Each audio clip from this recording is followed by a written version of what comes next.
Todas tus gestiones de trámites ahora en una sola aplicación. CAAP-CR. Búscala en Play Store o App Store. Descárgala y empezá a utilizar la nueva app del Colegio de Abogados y Abogadas de Costa Rica. Es más simple, accesible y veloz para tus certificaciones y constancias. También ofrecerá a todos sus agremiados y agremiadas noticias, descuentos especiales con las alianzas comerciales y mucho más. Esta es la app que te ahorrará tiempo y facilitará tu gestión. CAAP-CR. Innovación que transforma. Consultas en soporteapp@abogados.er.cr o al 2202-3607. Somos Horizontes, tu voz, tu espacio. Y 9 años promoviendo cultura ciudadana con pasión. Aquí no te decimos cómo pensar ni cómo opinar. Tu libertad es nuestra razón de ser. En Horizontes tú eres el protagonista. Fortalecemos la democracia, fomentamos la participación. Porque Costa Rica es de todos y juntos hacemos la diferencia. Horizontes, donde tu voz se escucha. CIGC Centro 96.3. Póngala. WhatsApp, programa Horizontes 83 41 41 42. Envíenos sus comentarios, noticias, audios y videos al WhatsApp, programa Horizontes 83 41 41 42.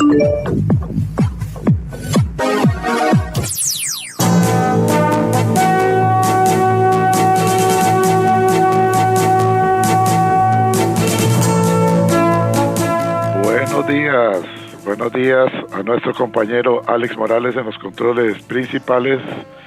Muy buenos días a José Bustos y a Marconi Sánchez en el estudio de grabación. Igualmente le damos los buenos días a nuestro compañero Luisito, encargado de redes sociales. Y a ustedes, amigos y amigas, este servidor Edgar Obuel, en nombre de todo el equipo les dice gracias. Muchísimas gracias por acompañarnos una vez más aquí en su programa de Cultura Ciudadana Horizontes, que inicia ya. Bienvenidos a la voz del Colegio de Abogados y Abogadas de Costa Rica, el programa del Colegio de Abogados y Abogadas de Costa Rica, comprometidos con la sociedad costarricense y con nuestros agremiados.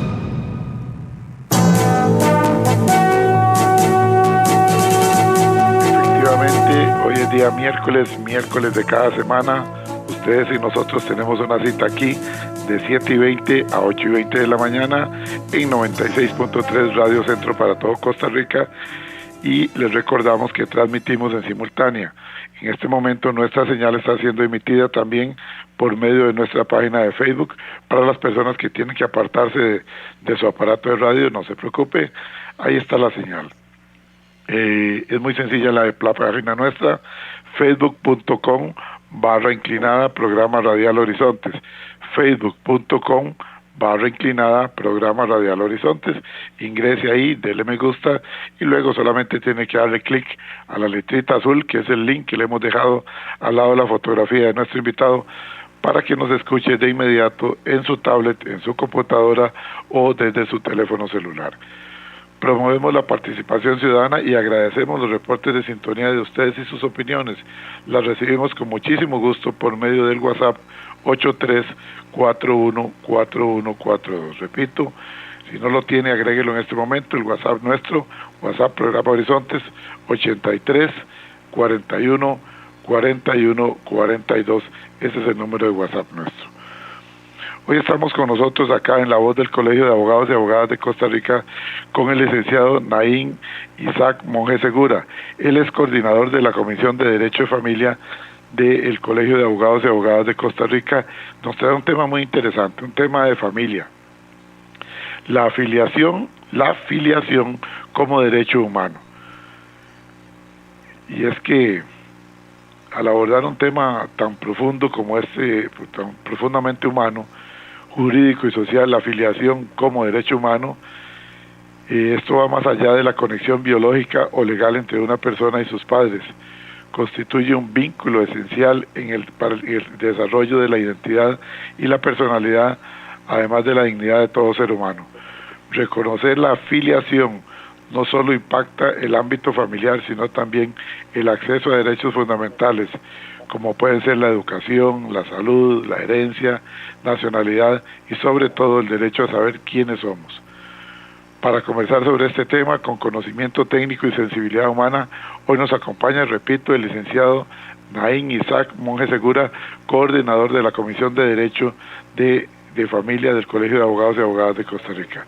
Licenciado Monge, bienvenido a La Voz del Colegio, siempre es un gusto escucharlo. Don Edgar, muy buenos días, un gusto estar acá con ustedes y también un excelente día para las personas que nos escuchan desde casa. Gracias, licenciado. Tal vez podríamos empezar y luego usted va a ir desarrollándonos el tema y vamos a ir recibiendo algunas consideraciones de nuestros oyentes.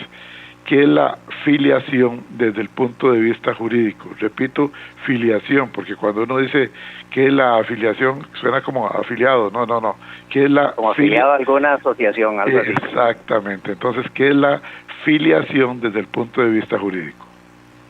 Bueno, primero que todo hay que comenzar indicando que dentro de los temas importantes que en el derecho de familia se aborda para su estudio, análisis y discusión, está el tema del derecho a conocer el origen biológico, ¿verdad? Este derecho a conocer el origen biológico está asociado directamente a saber quiénes son los padres, quién es el padre, quién es la madre, de dónde venimos, ¿verdad? Esto es un derecho que incluso está contenido en el artículo 18 de la Convención Americana de los Derechos Humanos, que establece el derecho humano, ¿verdad?, de llevar los apellidos, de llevar un nombre y de conocer en la medida de lo posible quiénes son los padres. Igualmente, la Convención de los Derechos del Niño de 1989 establece el derecho del niño a ser inscrito, a conocer sus padres y a llevar sus apellidos. Entonces tenemos aquí claro que la dimensión del derecho a conocer el origen biológico está asociada directamente a un derecho humano respecto al cual todos los estados deben de brindar las garantías judiciales de protección para que este derecho sea efectivo. Ahora bien, desde el punto de vista jurídico, hablando de filiación, nos referimos al vínculo jurídico que existe entre las personas progenitoras, padres, madres, y sus hijos e hijas. Mediante la filiación, ya sea la paternidad, la maternidad, se generan vínculos y relaciones entre las personas y además los derechos y las obligaciones surgen de esos vínculos, ¿verdad? Entonces, esto significa que en la materia de filiación existen diversos intereses y derechos dignos de tutela por el ordenamiento jurídico. Entre estos destacan, por ejemplo, el tema del carácter genético, el carácter personal, el carácter afectivo, el carácter patrimonial, ¿verdad? Esto incorpora en la construcción de la persona elementos esenciales, ¿verdad?, a partir del desarrollo de su identidad, como son elementos emocionales, elementos sociales, elementos espirituales y elementos patrimoniales. ¿Qué quiere decir con todo esto? O sea, que la filiación es la génesis de la construcción del propio ser humano, de la identidad, de dónde viene, quién es y cómo se proyecta frente a la sociedad. O sea, tiene una dimensión de la propia dignificación del ser humano como tal. En ese sentido, podemos decir, ¿verdad?, y para las personas que nos escuchan, que la filiación ha de dividirse en diversos escenarios y diversos tipos. Por un lado tenemos la filiación por naturaleza o biológica, ¿verdad? Esta la podemos nosotros claramente clasificar en filiación matrimonial, y la tenemos regulada en nuestro Código de Familia, en el artículo 69, que establece que se presumen hijos los procreados, hijos e hijas los procreados en el marco de un matrimonio plenamente desarrollado, ¿verdad?, y establecido. Y la filiación extramatrimonial, que también está regulada en el artículo 71 y el 84 del Código de Familia, ¿verdad?, que es aquella constituida fuera del marco de un vínculo matrimonial. ¿Podría ser por adopción en ese caso? Ajá, ese es el segundo tipo, ¿verdad? La filiación establecida por adopción, ¿verdad?, que esta la encontramos regulada en el artículo 100 del Código de Familia, y la adopción, la filiación por adopción, ¿verdad?, conlleva un proceso de integración familiar, ¿verdad?, que es otro tipo, ¿verdad?, a través del cual se generan vínculos jurídicos y vínculos afectivos, ¿verdad?, en favor de las personas que constituyen esta integración familiar. Esto también es importante tener claro que filiación también, vamos a poner un escenario. Hay casos en donde una pareja están casados, 2 personas están casadas, 2 personas están en unión de hecho o noviazgo y resulta que no desean procrear naturalmente, ¿verdad?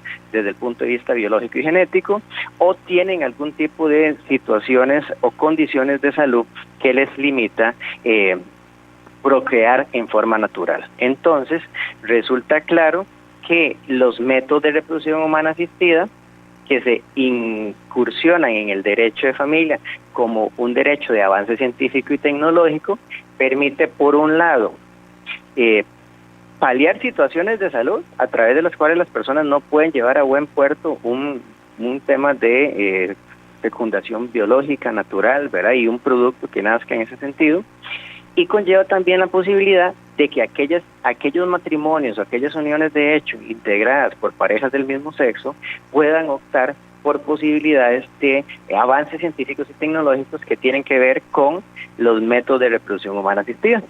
Entonces, la tercera forma de constitución de la filiación son los métodos de reproducción humana asistida, ¿verdad? El típico caso, don Edgar, de la fecundación in vitro, ¿verdad? Y nosotros en Costa Rica tenemos un caso muy interesante, ¿verdad? Que incluso llegó a la Corte Interamericana, el caso Artavia Murillos y otros, en donde se restringe el acceso a avances científicos y tecnológicos para poder constituir familia, para poder procrear.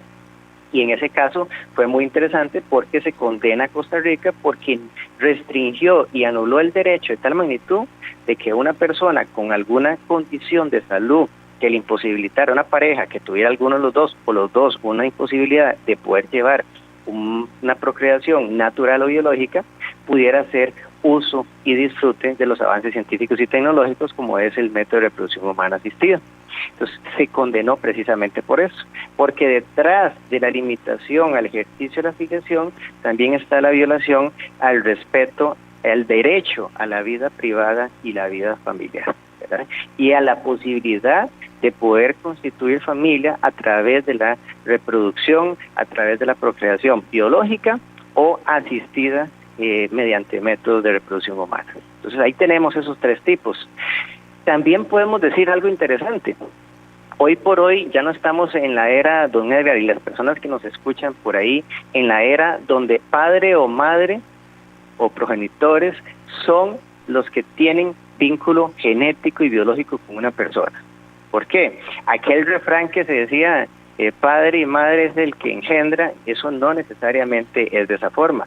¿Por qué? Porque tenemos muchos casos en donde la filiación biológica la tiene Ana y María respecto a un niño que se llama Daniel. Pero resulta que Daniel, desde que nació hasta el día de hoy, que tiene 17 años, fue criado, fue atendido por un padrastro, ¿verdad? Entonces resulta que ahí también tenemos algo construido en el tiempo. Uno, la identidad de ese niño fue construida al amparo de la protección, el resguardo, la atención emocional, alimentaria, patrimonial, de una persona con la cual no comparte vínculo biológico. Podríamos decir que si ocurre ahí en ese caso algún tipo de filiación socioafectiva, debería protegerse esa filiación socioafectiva construida en el tiempo porque es parte de la entidad dinámica de esa persona, o no debería protegerse porque no es parte de la entidad biológica. Entonces ahí caemos en un escenario, un cuarto escenario, que es la filiación socioafectiva. Y esto también lo tenemos nosotros regulados en el Código de Familia, precisamente con el tema de la posesión notoria de Estado. ¿Por qué la posesión notoria de Estado? Porque la posesión notoria de Estado, don Edgar, en un escenario puede ser más fuerte que la filiación biológica. Puede que usted sea el padre biológico de una persona menor de edad y esa persona menor de edad esté en posesión notoria de Estado, vigente, consolidada de otra persona. Entonces, frente a una discusión entre el desplazar una filiación para emplazar la otra, ahí hay que ponderar la posesión notoria de Estado que ha permitido construir en el tiempo una filiación socioafectiva. Filiación socioafectiva que lo que hace es consolidar el derecho de ese niño, por ejemplo, a preservar esa identidad, que no concuerda necesariamente con la biológica, sino concuerda con la identidad que el tiempo ha permitido construir en esa persona respecto a esos elementos y esos factores. Ahora, licenciado, hablando de reconocimiento y pruebas, ¿cómo se establece la filiación en Costa Rica y qué sucede si un padre se niega a reconocer a su hijo? Muy bien, diversos escenarios. Matrimonio. Cuando hablamos de matrimonio, nosotros necesariamente tenemos que tener como referencia el hecho de que el artículo 69 del Código de Familia establece una presunción de pleno derecho, ¿verdad? Este artículo es muy importante porque establece que se presumen hijos habidos en el matrimonio, los nacidos después de 180 días desde su celebración o desde la reunión de los cónyuges separados judicialmente. Y también los nacidos dentro de los 300 días siguientes a la disolución del matrimonio o la separación de los cónyuges. Entonces nos establece presunción matrimonial, nos establece plazos a partir del momento en que se casan para que se consideren hijos matrimoniales y plazos a partir del momento en que se divorcien para que se consideren sí o no hijos matrimoniales. Entonces esa es la primera forma de establecimiento relativa al vínculo matrimonial. Pero también tenemos aquellos casos que derivan de la filiación extramatrimonial. La filiación extramatrimonial, en esta no existe una presunción legal, ¿verdad?, de pleno derecho que implique la inscripción directa de esa persona como hijo o hija de ese conviviente. Entonces, la filiación extramatrimonial ocurre en varios escenarios. Uno, al momento del nacimiento en el hospital, el día que llega el registrador del funcionario del registro civil a inscribir el nacimiento, le pregunta a la mamá, ¿quién es el papá? Ah, es don Edgar. Ok, don Edgar, ¿usted está aquí? Ah, sí, ¿usted es el papá? Sí. ¿Lo reconoce como su hijo? Lo reconoce. ¿Qué hay ahí?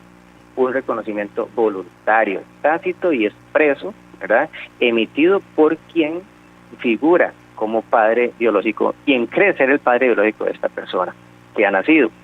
Dos, la madre, en este mismo escenario de convivencia, de filiación extramatrimonial, la madre da a luz, el niño nace y el padre biológico no lo quiere reconocer ahí. Entonces, la madre, el registrador le dice, verá, ¿usted quiere acogerse a la ley de paternidad responsable? Ah, sí, yo me quiero acoger a la ley. ¿Cómo? ¿En qué consiste? Ah, en que usted me declare quién es el papá del niño. Entonces, ella dice, es don Edgar, el registro civil lo notifica, le da un plazo de 10 días para que eventualmente se oponga. Si usted se opone, don Edgar, la oposición consiste en pedir que se haga la prueba de él en un laboratorio de la caja. Correcto. Y si la prueba sale positiva, don Edgar se inscribe. Y si don Edgar no se opone, se inscribe como padre del niño, ¿verdad?, en ese sentido. Y si don Edgar sale que no es el padre, pues el registro rechaza el reconocimiento administrativo de paternidad. Tercer supuesto. Ahora, perdone un momentito, licenciado, ¿la prueba de ADN es obligatoria? En el tema de oposición, por ejemplo, del padre en esta determinación de paternidad en vía administrativa, digamos, es una regla de procedimiento hacerla, o sea, es obligatorio hacerla en el marco de que el padre ejerza una oposición. Pero si el padre no va, hay una presunción de paternidad. Sí, claro. O sea, es un deber ir, pero es un derecho asistir. Entonces, en ese sentido, pues no se le puede obligar sí o sí que se haga la prueba, sino que si no va, existe una presunción de paternidad. Perfecto. Ahora bien, esas son las vías, digámoslo, no contenciosas. Reconocimiento voluntario, determinación administrativa, y ahora bien, la madre interpone un proceso de investigación de paternidad. ¿Para qué? Para decir que con X persona procreó un niño durante un periodo de convivencia y que no quiere reconocer al niño. Entonces, ahí ya vemos la demanda judicial de investigación de paternidad que promueve ¿quién? La madre de la persona menor de edad. Y esto se hace en el juzgado de familia del domicilio o residencia habitual de la persona menor de edad. Se requiere a patrocinio letrado, según lo establece el Código Procesal de Familia, y se demanda a este supuesto padre biológico. En este proceso, el padre biológico tiene un plazo de 8 días para contestar, para defenderse, y el elemento fundamental acá es que se va a hacer la prueba de marcadores genéticos por la sección de bioquímica del Poder de Medicatura Forense. Y varios escenarios. El padre fue y salió que es el papá. Punto. El padre no fue, se presume que es el papá. ¿verdad? O el padre incluso no contestó el proceso. Entonces también en esos escenarios hay ciertas presunciones que generan el no cumplimiento de ciertas cargas procesales, como no contestar el proceso, no ir a la prueba de ADN, que pueden dar como resultado el establecimiento de la filiación paterna en ese sentido. Ahora bien, hay varios supuestos en este escenario. ¿Qué pasa si yo estoy en una convivencia, de hecho un noviazgo, y no estoy casado, pero tuve un hijo con una persona, ¿verdad? Y resulta que esta madre dice, no quiero que Naín reconozca al niño, no me deja, primero que todo, no me deja el momento del nacimiento ni siquiera estar en el parto, no me deja reconocerlo. Segundo, obviamente ella no quiere que apliquen la ley de paternidad responsable porque requiere el consentimiento de la madre. Entonces yo como padre me quedo, ¿verdad?, a expensas de esa situación. Entonces el posible padre biológico también puede investigar la paternidad y esto se llama un proceso de afirmación de paternidad, que lo promueve el padre en el marco de una filiación extramatrimonial en la cual no se le permite, no se le posibilita reconocer esa afiliación. Entonces, él presenta el proceso y demanda a la madre representando a la persona menor de edad. Igual se hace la prueba de marcadores genéticos, se redactan algún tipo de hechos del tema de la convivencia y la procreación y todo lo demás que se considere necesario, y se hace la prueba de marcadores genéticos. Y el resultado sobre esa prueba da a la atención que el juez da en la sentencia en ese asunto. Entonces, ese es otro escenario.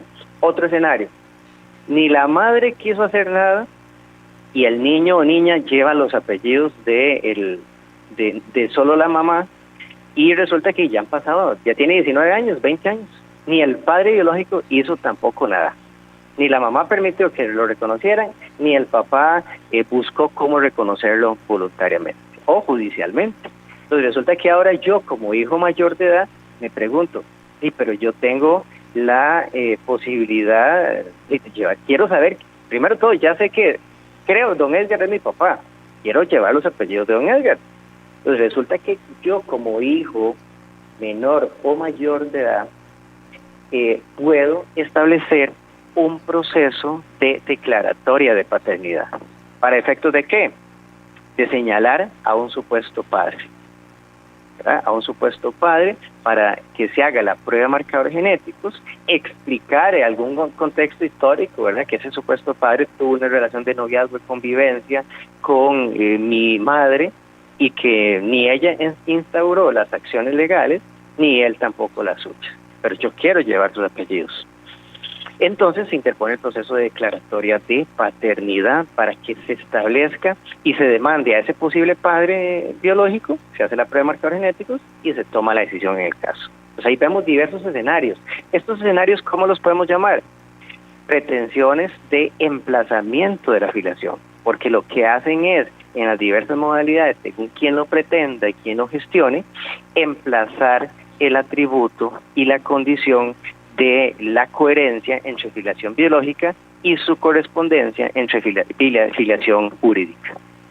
Ahora bien, frente a todo esto tenemos que decir, digamos, de estos tres escenarios, debemos concluir que existe el derecho humano a conocer el origen biológico. Ese derecho humano es de carácter personal, es inalienable, es imprescriptible y se puede ejercer en cualquier momento, ¿verdad? O sea, la persona que se quiere investigar su paternidad puede ejercerlo en cualquier momento. Eso es importante tenerlo claro por ahí. Si la persona es menor de edad, necesita el patrocinio de un adulto, es decir, una jovencita, un jovencito de 13, 14 años que quiere saber quién es su padre, pero su madre insiste en no decirle y no conoce a su padre, ¿cómo hace para hacer valer sus derechos? Vean, esto es importante porque hoy por hoy, y precisamente en relación a lo que establece la Convención de los Derechos del Niño, e incluso las observaciones generales 12 y 14 del Comité de los Derechos del Niño de Naciones Unidas, nos dicen que las personas menores de edad tienen derecho de participar en el proceso, de opinar en el proceso, tienen derecho y posibilidad, ¿verdad?, tampoco es una obligación, de ejercer la capacidad procesal. ¿Qué significa la capacidad procesal? De poder instaurar un proceso judicial como lo sería un proceso de este tipo de declaratoria de paternidad que promueve la propia persona menor de edad.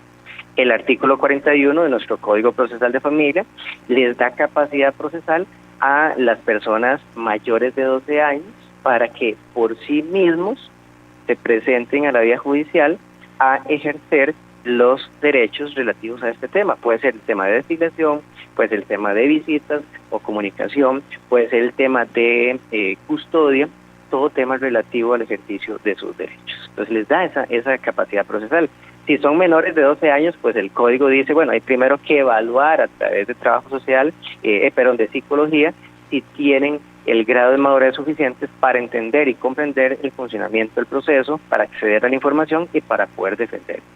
Ahora bien, esto tampoco quita la posibilidad de que el Patronato Nacional de la Infancia, representando a la persona menor de edad, active el proceso como tal, o que una vez que la persona menor de edad activa el proceso, el PANI también se apersone a representarlo en ese sentido. En esto ocurren casos de casos, don Edgar, y a veces es interesante, ¿verdad? Porque históricamente a veces a los niños se les negaba el derecho a conocer quién era el papá y crecían con esa espinita. Un caso sumamente interesante y precisamente en la zona de Guanacaste, en donde un muchacho de 14 años tenía los apellidos de su mamá y los apellidos de su padre registral. Era el padre que lo había criado desde el nacimiento, pero resulta que él no se parecía a ese señor. Entonces, cuando tenía 13 años, comenzó con la espinita a investigar, sin decirle a su madre y sin decirle a su padre, llegó a tener conocimiento de que él era hijo de un italiano. Y efectivamente empezó a investigar, sin contarle a sus papás. Eso generó un rechazo hacia sus padres, digámoslo, registrales, en este sentido, hacia su mamá y su papá, y él comenzó a investigar, los papás no sabían por qué él se comportaba de esa forma, y resulta que dio con el punto de que su papá vivía en Italia, en tal lugar, y se llamaba fulanito de tal.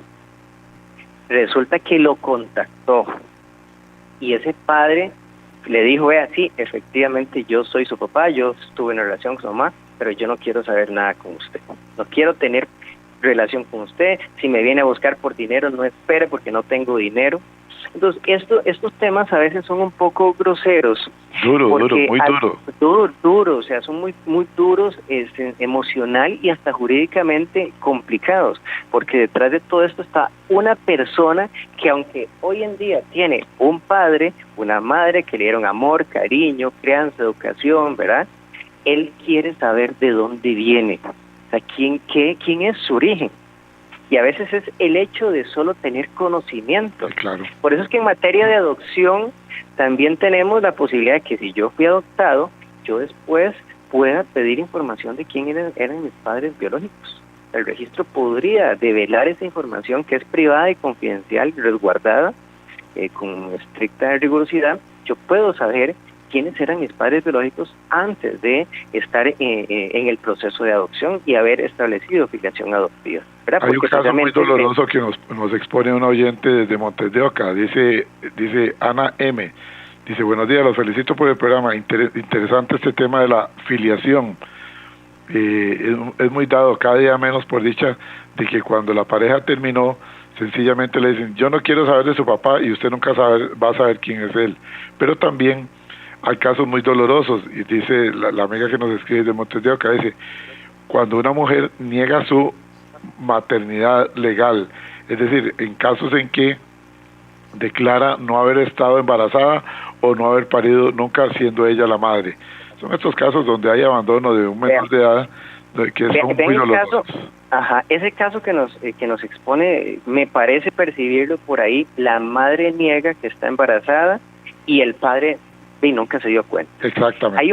Hay un caso muy interesante en cuanto a esto que nos expone la señora que nos escucha y hace el aporte. Es el caso Fornerón contra Argentina. Es un caso que llegó a la Corte Interamericana en el contexto de este cuadro fáctico, don Edgar. Resulta que un fin de semana, un muchacho con una muchacha salieron, se quedaron, fueron a tomar, a comer, tuvieron relaciones sexuales y nunca más se volvieron a ver. Al cabo de ciertos años, este muchacho viene y escucha que que esa muchacha había quedado embarazada de él en ese momento, que habían salido en esa forma ocasional y habían tenido un encuentro sexual. Él la busca, le pregunta que si es cierto que quedó embarazada, ella le dice no, que eso es mentira, pero le vuelven a decir a él, no, claro que sí quedó embarazada, el niño nació, y él la vuelve a buscar y ella le dice, sí nació pero murió. Y entonces él se vuelve a ir y a la tercera vez que le dicen, vea que ese niño nació, la niña nació y nació viva. Y resulta que busca a la madre, a la muchacha, y le dice, vea, sí, la verdad sí nació, pero cuando nació yo la di en adopción directa. Híjole, cuando este padre se da cuenta de que tuvo una hija, de que fue entregada en adopción directa, él dice, pero yo por un lado tengo derecho a ejercer mi paternidad, y esa niña tiene derecho a conocer su origen biológico y a llevar mis apellidos y establecer vínculos con mi persona. O sea, es un derecho de doble dimensión, desde el punto de vista del padre a ejercer la paternidad y desde el punto de vista de la persona menor de edad a recibir los derechos y las responsabilidades que derivan de esa vinculación. Entonces resulta que este caso, cuando él trata de presentar algún tema para discutir la filiación, le dicen en Argentina, lo siento, ya hay adopción en firme con cosa juzgada material. Cuando él trata de pedir un tema de visitas o custodia, le dicen, no, usted no es el papá, la niña tiene padres adoptivos. ¿Ven qué interesante se vuelve el tema? ¿Verdad? Entonces, no encuentra él en el ordenamiento jurídico argentino ni en la decisión judicial una respuesta para poder vindicar, para poder establecer, para poder reconstituir los derechos derivados de la filiación. Entonces, este caso va a la Corte Interamericana y efectivamente la Corte Interamericana reconoce que el Estado argentino violentó el derecho de la niña a conocer su origen biológico, el derecho de la niña a establecer vínculos con su origen biológico, el derecho del padre a conformar familia y a ejercer los derechos de esa conformación familiar con la persona menor de edad, y condenó al Estado argentino. Pero resulta que esa niña ya tenía 10 años desde que nació, se le entregaron a los padres adoptivos. Díganme ustedes, ¿a quién veía esa niña como padre y como madre? A sus padres adoptivos. O sea, desde la construcción de la identidad de la niña frente a la no coherencia de la filiación biológica, porque se había dado en filiación adoptiva, esa niña ve como papá y mamá a sus padres adoptivos. Entonces, ¿cómo hacemos en un caso de estos, en donde hay que ponderar la filiación biológica, protegerla, pero también hay que proteger la filiación adoptiva que ha constituido derechos en la persona menor de edad? Aquí también vemos el escenario de que en materia de filiación se ponderan derechos, no se subsumen, o sea, un derecho no es más importante que el otro y por ende prevalece uno respecto al otro, sino que se ponderan. Entonces, la niña tiene derecho a seguir llevando los apellidos de sus padres adoptivos y a seguir viviendo con ellos, pero también el Estado debe propiciar el establecimiento de vínculos con el padre biológico. Y obviamente la Corte Interamericana condena todas las repercusiones económicas, indemnizatorias que conlleva una sentencia de este tipo. Entonces, aquí vemos también que la filiación muchas veces es vista desde el interés adultocéntrico y no originariamente desde el interés infantocéntrico, que es la génesis que estamos hablando para todas las formas de conformación de filiación. Interesantísimo el tema, licenciado Naín Isaac Monge de Segura, coordinador de la Comisión de Derecho de Familia del Colegio de Abogados y Abogadas de Costa Rica.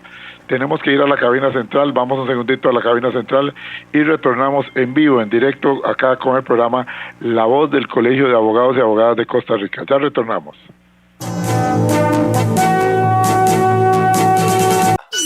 Todas tus gestiones de trámites ahora en una sola aplicación.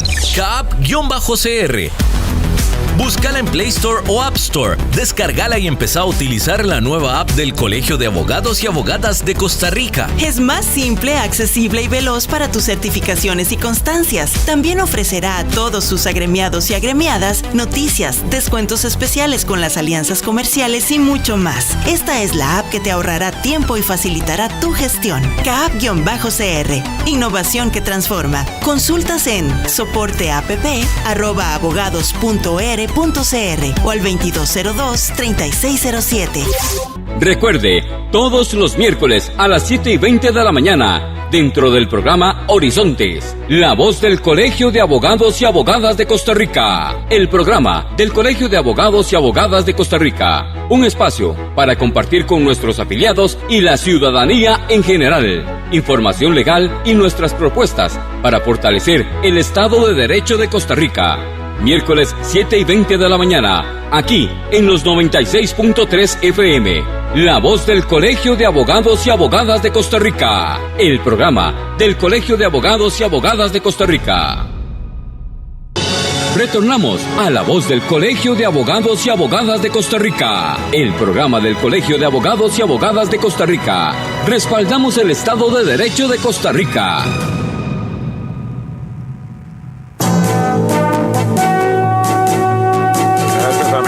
Gracias amigos por acompañarnos miércoles de cada semana de 7:20 de la mañana a 8:20 de la mañana.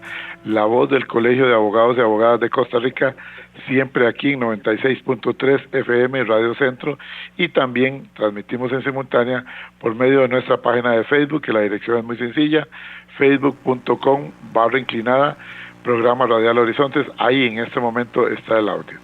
Tenemos una gran cantidad de mensajes que creo que no me va a dar tiempo de leerlos todos, voy rápidamente así. Buenos días, don Edgar, interesante y lindo tema, los felicito. Atentamente, Sergio Aguilar Solano. Gracias, don Sergio. Un amigo por acá, vamos a ver, cuyo teléfono termina en 1818. Dice, buenos días, en mi caso yo a mis 47 años casi seguro de que mi padre biológico no lo es. No es el que le dijeron, por cosas que he ido investigando y que hice, pero ya a estas edades es un poco tarde, o sea, el hombre se rindió. Gracias al amigo del 1818 por tener esa consideración y contarnos su situación. Saludamos a Mario Arias, el costarricense radicado allá en Nueva York, que está en sintonía por medio de la página de Facebook. Edgar, el tocayo desde Pérez Celedón, dice, interesantísimo el tema. Como en todos los pueblos hay historias de historias, ese es hijo de fulano, ese es hijo de mengano, ese no lo reconocieron, etcétera, etcétera. Interesante saber de este derecho, el derecho tanto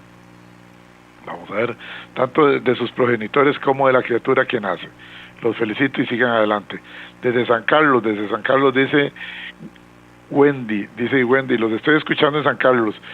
Este programa cada día se pone mejor, los felicito, muy bueno. ¿Me lo pueden mandar, por favor? Claro que sí, Wendy. Además, para usted y todos los oyentes, les recuerdo que ustedes pueden descargar de las redes sociales del Colegio de Abogados y Abogadas de Costa Rica el programa, obviamente sin ningún costo lo pueden descargar para compartirlo. Igualmente en las redes sociales de nuestro programa Radial Horizontes en YouTube, programa Radial Horizontes en Spotify y programa Radial Horizontes en Facebook, también ahí está el programa. Otro por acá dice Giselle, buenos días, los felicito, qué tema más humano, qué tema más bonito. Esta información debería darse desde los colegios para que los jóvenes entiendan tanto sus responsabilidades como sus derechos. Sigan adelante, los felicito. Solís y Solís, felicitamos al colega y felicitemos al Colegio de Abogados por traer un tema tan sensible, un tema de familia que tiene que ver con toda la ciudadanía.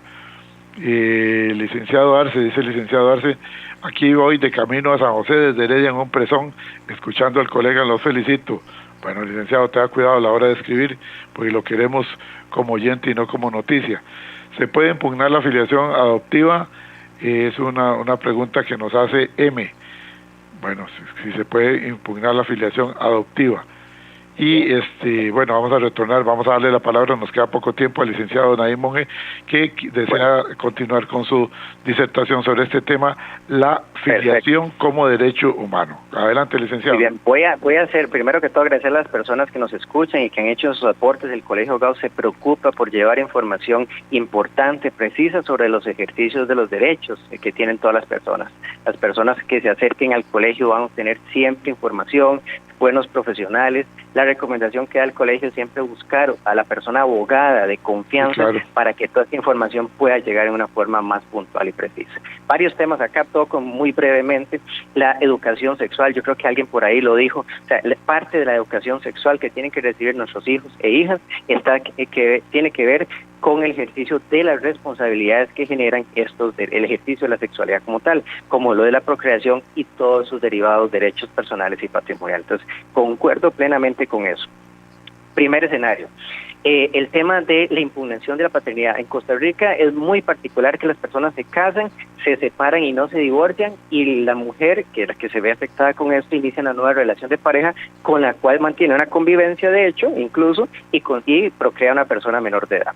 Entonces, y procrea a un niño o niña. Y resulta que en ese escenario, ahí vemos que la filiación de ese niño surge por la presunción del artículo 69, pero no es hija del esposo, es hija de su actual pareja. Entonces ahí vemos un desfase que no tiene coherencia entre una y la otra. Entonces la recomendación siempre es que cuando hay matrimonio y hay separación, si pueden disolver el vínculo, lo disuelvan, a menos de que la relación vaya a arreglarse, a repararse. Pero si no, conllevan la problemática de que hay una gran cantidad de hijos e hijas que llevan apellidos del esposo de la madre, que no es su padre biológico, pero sí es su padre registral, porque la madre no disolvió el vínculo. Entonces ahí vemos esa problemática. Entonces frente a eso, la madre puede, o el padre registral puede impugnar esa paternidad porque no es suya. La madre puede pedir la declaratoria de hijo extramatrimonial porque es un hijo fuera del matrimonio para que se le excluya la presunción del 69, o el padre biológico puede impugnar la paternidad y también investigar la paternidad para llevar para que el niño lleve los apellidos en ese sentido. Entonces hay varias posibilidades. La impugnación de una paternidad hay que verla desde dos puntos de vista. Impugnación de paternidad, cuando hablamos del concepto de impugnación de paternidad, hablamos de matrimonio, o sea, hay matrimonio y la paternidad fue atribuida legalmente por la presunción del artículo 69. Cuando hablamos de que hay una convivencia de noviazgo, relación ocasional y no hay matrimonio, hablamos de impugnación de reconocimiento. ¿Por qué reconocimiento? Porque yo fui voluntariamente al momento del nacimiento de mi hijo y lo reconocí como mi hijo pensando que era mi hijo. ¿Ok? Entonces, la impugnación de la paternidad y la impugnación de reconocimiento en estas otras relaciones se da en varios sentidos. Uno, el primer motivo es no coherencia con la filiación biológica porque nació con la presunción del 69. Dos, falsedad o error. Yo estoy casado, mi hijo salió con mis apellidos, obviamente porque hay matrimonio, pero resulta que yo escuché que no era mi hijo, como dijo la persona que aportó. En el pueblo se escucha de todo. Escuché que no era mi hijo. Correcto. ¿Ok? Entonces ya yo tengo un motivo que me hace dudar de la certeza de la filiación con respecto a mi hijo. O dos, yo reconocí a mi hijo voluntariamente e de igual forma escuché que no era mi hijo.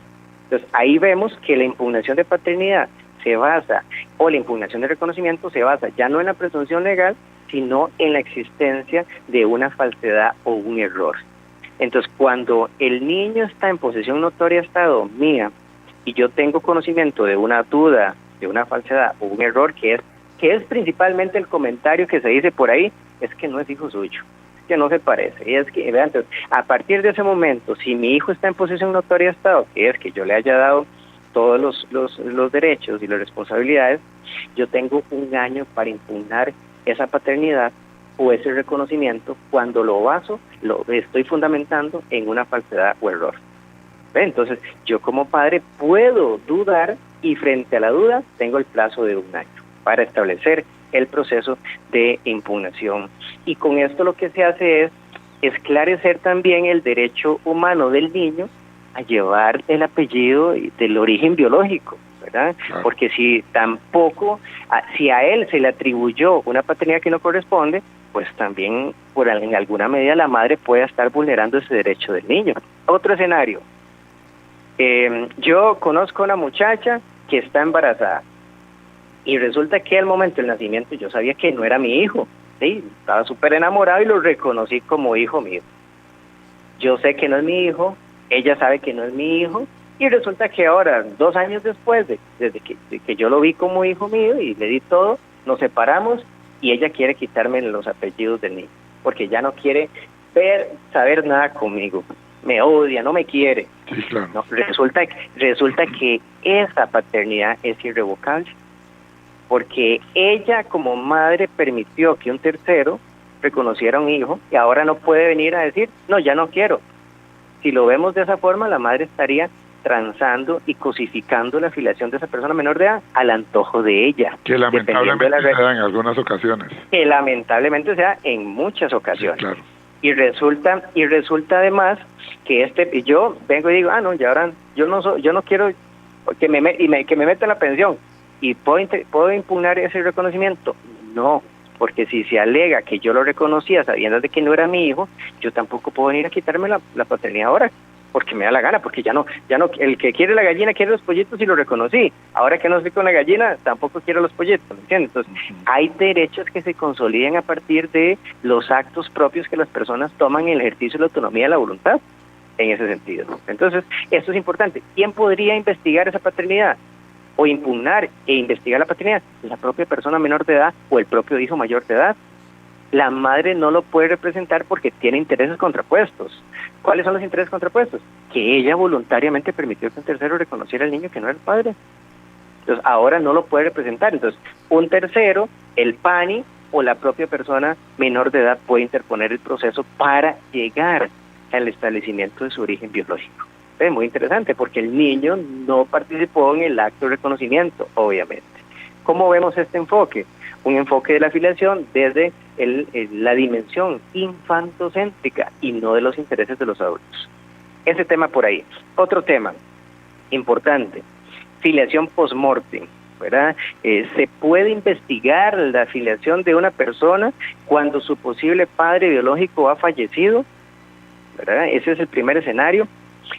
Se podría establecer la filiación post-mortem cuando, por ejemplo, yo y mi esposa no podíamos procrear naturalmente. Desde el punto de vista biológico, la procreación no la podíamos llevar a buen puerto porque alguno de los dos tiene algún tema ahí, una condición médica que lo imposibilita, y resulta que fuimos a una clínica de fecundación in vitro, firmamos un contrato, firmamos un acuerdo, se extrajo el material genético, el semen o el verán, y resulta que ya de aquí a el martes de la otra semana ya se iba a aplicar el procedimiento de reproducción humana asistida, a través del cual se le iba a implantar en el útero el óvulo fecundado. Resulta que el lunes yo fallezco.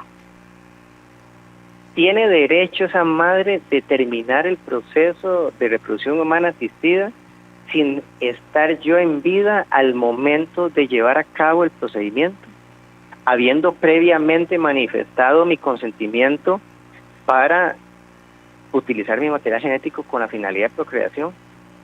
Son dos casos interesantes, ¿verdad? Entonces vamos con el primero. El primero tiene que ver con la posibilidad de que, y vean, y esto lamentablemente lo vemos mucho, un señor tiene su esposa, sus hijos y tiene un hijo extramatrimonial que no lo ha reconocido legalmente, jurídicamente, pero todo el mundo sabe que es el hijo.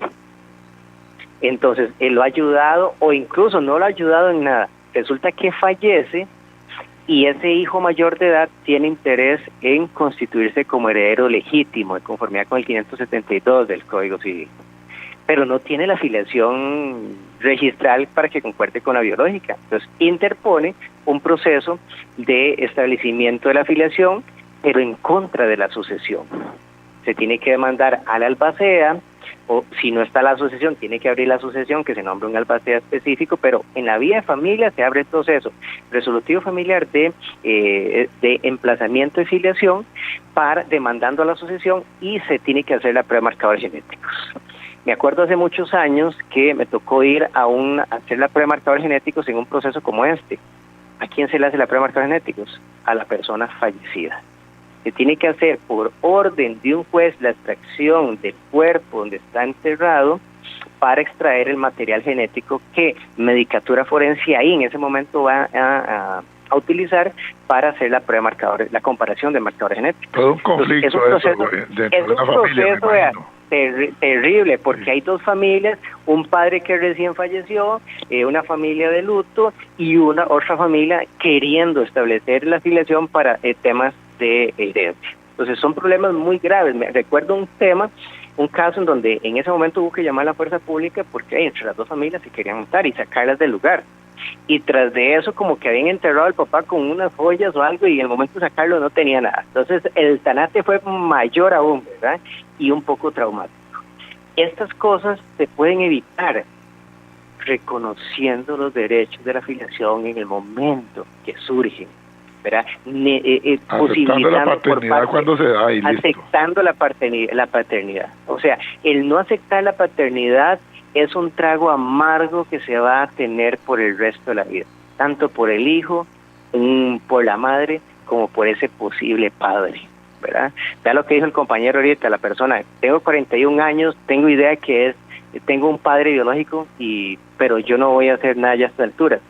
Siempre va a existir esta espinita que uno quiere decir, mira, quiero saber de dónde vengo, aunque no necesariamente uno quiere decir, mira, voy a presentar el proceso para que llevar los apellidos de esa persona, porque eso va a afectar toda mi historia de vida, mis títulos y todo lo demás, ¿verdad? Por el cambio de los apellidos. Pero sí saber, es como descubrir la verdad. Y en materia de filiación prevalece mucho el tema de la verdad real, la tutela de esa realidad. Explico el otro caso. Filiación post-mortem derivada de métodos de reproducción humana asistida, en el cual yo y mi esposa nos sometimos al procedimiento y justo un día antes de la ejecución del mismo, yo fallezco. Y entran las discusiones acerca de si se puede utilizar el material genético de una persona después de su fallecimiento.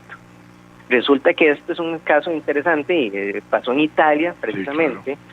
Y se analiza algo interesante, es la voluntad procreacional. Y tuve yo la voluntad procreacional al momento de firmar un contrato, un documento legal en el cual autoricé que se utilizara con la finalidad de procrear mi material genético. Sí. Entonces, aún estando fallecido, yo puedo, mi esposa puede utilizar ese material genético e incluso que el niño sea inscrito con mis apellidos. Caso interesante, ¿verdad? Que nos quiebra la logicidad que tiene normalmente el tema de la filiación.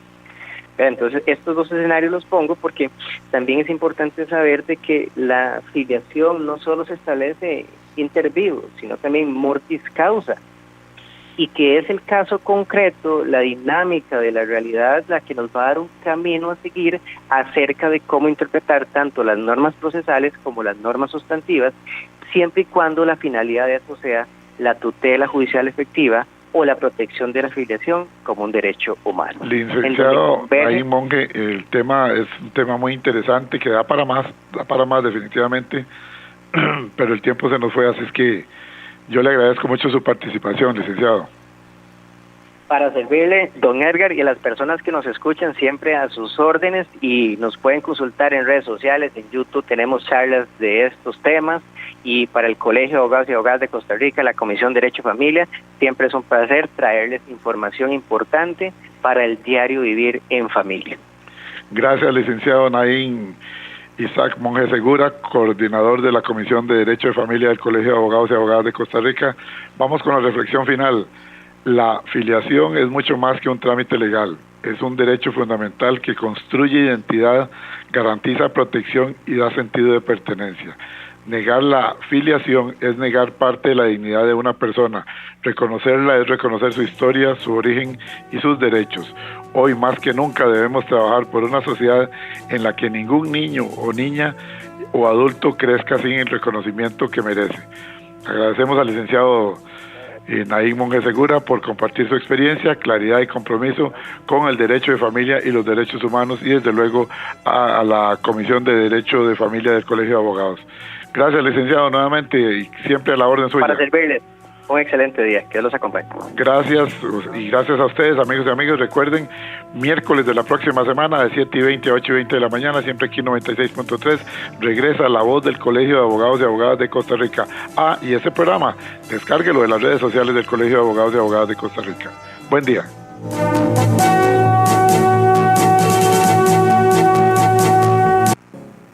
Recuerde, todos los miércoles a las 7:20 de la mañana, dentro del programa Horizontes, La Voz del Colegio de Abogados y Abogadas de Costa Rica. Miércoles 7:20 de la mañana, aquí en los 96.3 FM, el programa del Colegio de Abogados y Abogadas de Costa Rica.